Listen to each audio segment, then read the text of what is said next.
दोस्तों नमस्कार, मैं हूं शीतला तिवारी। दोस्तों दरोगा तो पकड़ा गया, यानी जिस दरोगा को न्याय करना चाहिए और अपने घर परिवार में लोगों को समझाना चाहिए कि हम एक ऐसे पद पर हैं। आप जानते हैं कि पुलिस जो है वह हमारी सुरक्षा करती है और अगर पुलिस ही भक्षक बन जाए तो फिर इस देश का क्या होगा। आज हम जो जिक्र कर रहे हैं, जो आपको घटना की जानकारी दे रहे हैं, जो बता रहे हैं, यह उत्तर प्रदेश के जौनपुर की है। और उत्तर प्रदेश के जौनपुर का एक खिलाड़ी है, ताइक्वांडो खिलाड़ी, 17 साल उसकी उम्र होती है। जैसा कि आप जानते हैं, अनुराग यादव, उसका गला काट करके उसकी हत्या कर दी जाती है। और यह कोई और नहीं करता, यह एक दरोगा की जो है कहानी है। यानी उस दरोगा का नाम मैं आपको बता दूं कि दरोगा का जो नाम है वह राजेश यादव है और उसका भाई रमेश यादव। यानी इस परिवार का जो मामला है वह ज़मीनी संबंधित मामला है। जैसा कि आप जानते हैं, जर जोरू और ज़मीन, इन तीनों को लेकर के और हमारे देश में तमाम जो है मर्डर्स हो जाते हैं और यही विवाद के जड़ है। तो कहने का तात्पर्य यह है कि यह दरोगा जो है वो अमेठी में तैनात था और अमेठी में जो है दरोगा जी तैनात थे और अमेठी में ड्यूटी पॉइंट के पहले भी जो है वह लगातार संपर्क में रहते थे घर के और बराबर घर वालों से बात करते थे। और जब घटना हुई तो घटना के बाद भी दरोगा जी जो है वह संलिप्त पाए गए। यानी उनके जो कॉल डिटेल है उसमें सीधे सीधे जो है राजेश यादव जी का नाम आया। यानी वह दरोगा जो है वो, हालांकि वह फरार था और फरार होने के बाद तत्काल जो है पुलिस एक्शन में आई और एक्शन में आने के बाद दरोगा को जो है पकड़ ली। तो कुल मिलाकर के आप समझ लीजिए कि यह जो है उत्तर प्रदेश के जौनपुर के ताइक्वांडो जो है खिलाड़ी, 17 साल जिनकी उम्र है, अनुराग यादव, इनका जो है ज़मीनी जो विवाद चल रहा था उसमें इस लड़के का जो है कोई कसूर नहीं था। कसूर यही था कि ज़मीन की लड़ाई चल रही थी, लेकिन इस लड़के को पहले तो पिस्तौल निकाल कर मारने की कोशिश की गई और बाद में पिस्तौल से काम नहीं चला तो हाथ में तलवार थी और उसी तलवार से जो है उसका गला काट दिया। यानी जो है धड़ जो है वो अलग हो गया और धड़ अलग हो गया। उसकी माँ धड़ को लेकर के रोती बिलखती बैठी रही। अब आज जो है पूरा परिवार जो है बर्बाद हो गया। बर्बाद आप समझ लीजिए कि एक तरफ तो अनुराग यादव की हत्या हो गई, उनका परिवार तो बर्बाद ही हो गया, लेकिन अब दरोगा जी जो हैं उनका भी परिवार बर्बाद हो गया। दोस्तों सबसे बड़ी बात यह है कि इसमें जो है रमेश यादव जो हैं और रमेश का जो है भाई जो राजेश यादव, जिसको मैं आपको बता रहा हूं कि यह दरोगा यानी एसआई है, सीधी भर्ती इसकी हुई थी और इसकी भर्ती में जो है भर्ती होने के बाद यह मेरठ में यह तैनात था। और जो इन पारिवारिक जो ज़मीन का जो विवाद चल रहा था, यह विवाद काफ़ी दिन से चल रहा था, जैसा कि बता रहे हैं काफ़ी साल से। पीड़ित परिवार अनुराग यादव के जो बहन हैं, उनके जो घर वाले हैं, उनके जो पिताजी हैं, वह यह भी बता रहे हैं कि हम लोग जो है पुलिस का चक्कर लगाए और पुलिस का चक्कर लगाने पर जो है पुलिस ने कोई कार्रवाई नहीं की और पुलिस यहाँ तक कह देती है कि तुम लोग जो है अहीर हो, यादव हो, तुम लोग जो है खून खराबा करोगे, मारपीट करोगे। और वही हुआ। यानी पुलिस इस मामले की संज्ञान अगर पहले ले ली होती तो दोस्तों आज अनुराग यादव का जो है गला न कटता। यानी उनको जो है जान से जो इस लोग मारे और बेरहमी से, यानी तलवार से एक ही बार में उसका जो है गला उड़ गया और उड़ करके गिर गया। उस धड़ को लेकर के उसकी माँ जिस तरीके से जो रुदन कर रही थी, जो विलाप जिस तरीके से रो रही है, आप समझ लीजिए कि कलेजा जो है फट जाएगा। कहने का तात्पर्य यह है कि यह पहली घटना नहीं है जौनपुर की। इसके पहले भी आपने देखा था कि ज़मीन को लेकर के और देवरिया में जो है एक पूरा घर बर्बाद हो गया था। यानी 5 से 6 लोगों की हत्याएं हो गई थी और उसमें भी योगी तमाम बुलडोजर चलाने की प्रक्रिया हुई थी, लेकिन हालांकि बुलडोजर प्रक्रिया नहीं हो पाई और उसमें भी राजनीति यानी विपक्षी दल जो है अखिलेश यादव और तमाम योगी आदित्यनाथ आमने सामने होने के बाद भी बुलडोजर जो है वहाँ नहीं चल पाया और वह मामला जो है कोर्ट में है। मामला कोर्ट में जो है चल रहा है। देवरिया का भी जो केस है वह भी साल से ज़्यादा हो गए। कहने का तात्पर्य यह है 1 साल के अंदर जो है यह दूसरी बड़ी घटना हो गई जौनपुर में। दोस्तों सबसे बड़ा सवाल ये है कि आखिर जो ज़मीन संबंधित जो विवाद होते हैं उसको पुलिस जो है निपटाना क्यों नहीं चाहती है। और अगर पुलिस यह कहती है कि यह राजस्व का मामला है, यह राजस्व विभाग का मामला है, तो ये जो राजस्व के लेखपाल, कानूनगो और जो अधिकारी जो एसडीएम होते हैं, इनको तो कम से कम उस मामले की जाँच करनी चाहिए। जो जांच आज आप कर रहे हैं उस ज़मीन में क्या मामला है, कैसा है, इसकी जांच मैं आपको बता दूं कि मजिस्ट्रेटी जांच है, वो अपर जिलाधिकारी जो है वित्त एवं राजस्व जो मजिस्ट्रेट हैं वो जो है जांच करेंगे। और इस जांच में जो है जांच करने के बाद मजिस्ट्रेट जो है उसमें अपना रिपोर्ट देंगे। रिपोर्ट के ऊपर उपरांत जो रिपोर्ट उनकी आ जाएगी उस रिपोर्ट के तहत कार्रवाई होगी। अगर यही जांच पहले हो गई होती तो शायद है कि आज अनुराग यादव वो जिंदा होता। 17 साल का मासूम लड़का जो कि जो है इस ज़मीन के चक्कर में अपना जो है परिवार से जो है अलग हो गया, आज वह इस दुनिया में नहीं रहा। अब दरोगा का परिवार भी बहरहाल गिरफ्तार हो गए हैं और दरोगा की जो कॉल डिटेल है उससे जो है अहम खुलासे हो रहे हैं।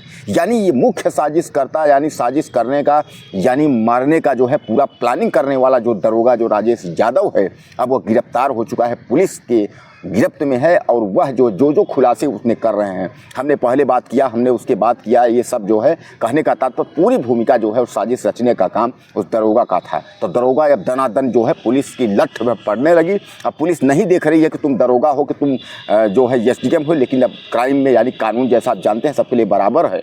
तो पुलिस जो है अब उगलवाना जो है शुरू कर दी है। भैया बताओ कैसे कैसे तुमने किया, इसके पहले तुमने घर में कितनी बार फ़ोन किया, फिर कहाँ तलवार से क्या कहा, गला काटने को कहा, पिस्तौल चलाने को कहा, पुलिस सब कुछ उगलवाना जो है शुरू कर दी है।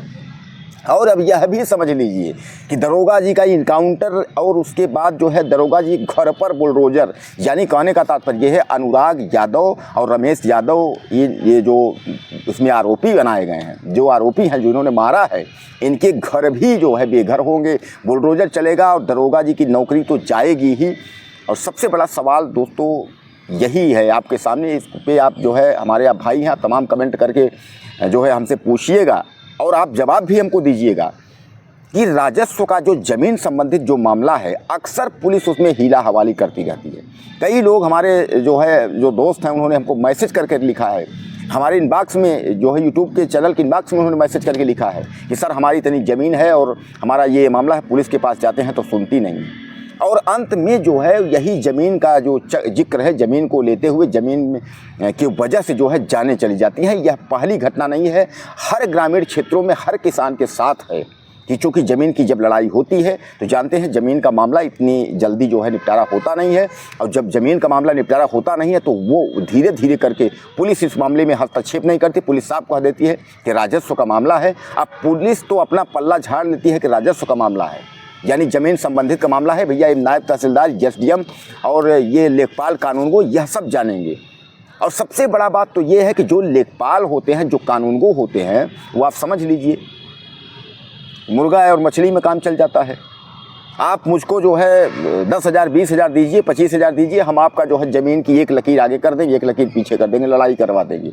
यह मैं बता रहा हूं कि आपके उत्तर प्रदेश के जितने लेखपाल हैं उन लेखपालों में 30% जो भ्रष्ट लेखपाल हैं, 70% सब लेखपालों के लिए मैं नहीं कह रहा हूँ, सब लेखपाल बहुत सही हैं, लेकिन 30% जो लेखपाल हैं उनका यही काम है, मुर्गा मछली और पैसे पर जो है वो लड़ाई करवा देंगे आपकी। और फिर बाद में खून खराबा होगा और बाद में जब जांच होगी तो उनकी नौकरी भी जाएगी, लेखपाल जेल भी जाएंगे।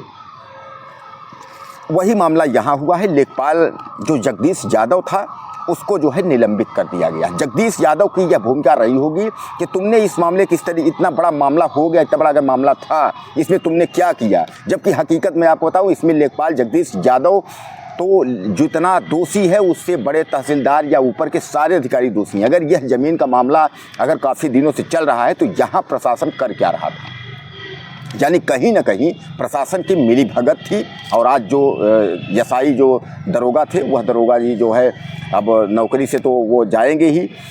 अब सबसे बड़ा सवाल दोस्तों यहाँ यह भी बैठता है कि आखिर एक दरोगा यसाई यानी चौकी इंचार्ज बनकर जिसकी यसाई में भर्ती हुई हो, वह सीधे यसो बनेगा, फिर इंस्पेक्टर बनेगा, सब कुछ बन सकता है। आखिर इतनी बड़ी घटना को, ज़मीन को लेकर वह अंजाम कैसे दे सकता है? इतनी बड़ी घटना में वह कैसे हाथ लगा सकता है? हाँ ठीक है मार दो, उसके बाद हाँ मार दो, जैसा होगा देख लिया जाएगा। तो कहने का तात्पर्य यह है कि उसने तो अपना पूरा जीवन तो बर्बाद कर दिया, लेकिन इस मर्डर के पीछे जो है उसके घर का पूरा जीवन बर्बाद हुआ। घर बेघर हो जाओगे, जेल में रहोगे, सारी सतगत हो जाएगी। जानते हैं कि मर्डर करना इतना आसान नहीं है। जहाँ खून खराबा इस तरीके की स्थिति होती है तो उसके बाद बहुत कुछ झेलना पड़ता है, फिर भी लोगों की आंखें नहीं खुलती हैं, लोग वही काम करते हैं। तब आपने देखा है उत्तर प्रदेश में घटनाएं होती हैं और उसके बाद जो है तमाम बुलडोजर चल जाते हैं, छीछा लेदर हो जाती है, लेकिन फिर भी जो है तो अब दरोगा जी जो है पकड़े गए हैं, दरोगा जी जो है गिरफ्त में हैं और जो 2-3 लोगों को पुलिस ने पकड़ी है। पुलिस और भी हर स्थिति में जो है वो गहन जांच कर रही है। दोस्तों, जैसा कि आप जानते हैं, इस घटना को जो है यह जौनपुर की घटना और जौनपुर का गांव जो है, थाना इसका जो है गौरा बादशाहपुर लगता है, गांव कबीरुद्दीन, यानी थाना गौरा बादशाहपुर के कबीरुद्दीन का मामला है। तो अनुराग यादव जो आज इस दुनिया में लड़का नहीं है, होनहार लड़का था, खिलाड़ी था। उसके पिता जो है रामजीत यादव, वह साफ तौर पे आरोप लगा रहे हैं कि इसमें पुलिस की भी मिली भगत थी। और जो वहाँ का जो थाना है, उस थाना के जो है राजा राम जो द्विवेदी जो थाना प्रभारी हैं, उनसे भी यह लोग नाराज़ हैं। कह रहे हैं कि भैया जो थाना प्रभारी है वह भी जो है साथ नहीं दे रहा है, वह भी सही नहीं है। यानी कहीं ना कहीं थाना प्रभारी और थाने से जो है संतुष्ट नहीं है।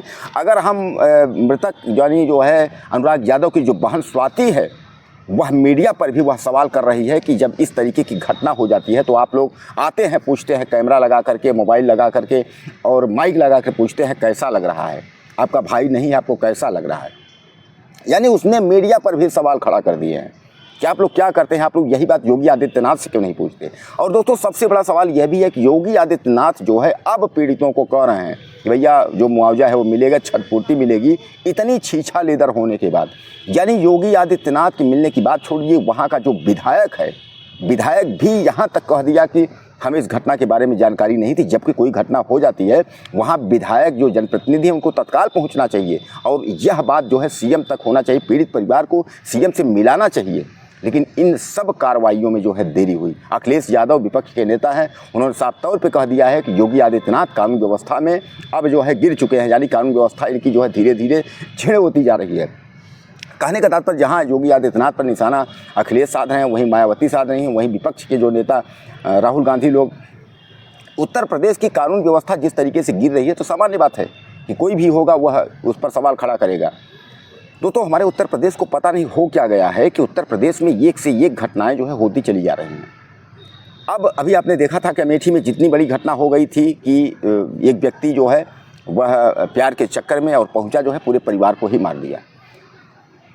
उसके बाद इधर ये घटना हो गई। यानी कहने का तात्पर्य हमारे उत्तर प्रदेश को पता नहीं क्या नज़र लग गई है, क्या कैसे हो गया है, यहाँ लोग क्राइम करने से पीछे हटते ही नहीं। बहरहाल इस दरोगा के बारे में आप क्या कहना चाहेंगे? यह दरोगा जो है अब तो पुलिस के गिरफ्त में है। नई भर्ती हुई थी राजेश यादव, रमेश यादव, ये भाई दोनों और उनके परिवार की, यानी कहने का था 3 से 4 लोग जो है पुलिस गिरफ्तार कर ली है, बाकी लोगों को तलाश कर रही है। अब इन दरोगा की तो करियर बर्बाद हो गई है। दोस्तों, आपको क्या लगता है कि इसको न्याय जो है, अनुराग यादव को न्याय किस तरीके से मिलना चाहिए? ज़्यादा से ज़्यादा मुझे आप कमेंट करें और चैनल को सब्सक्राइब करना ना भूलिएगा। अगले वीडियो में फिर मिलते हैं। नमस्कार।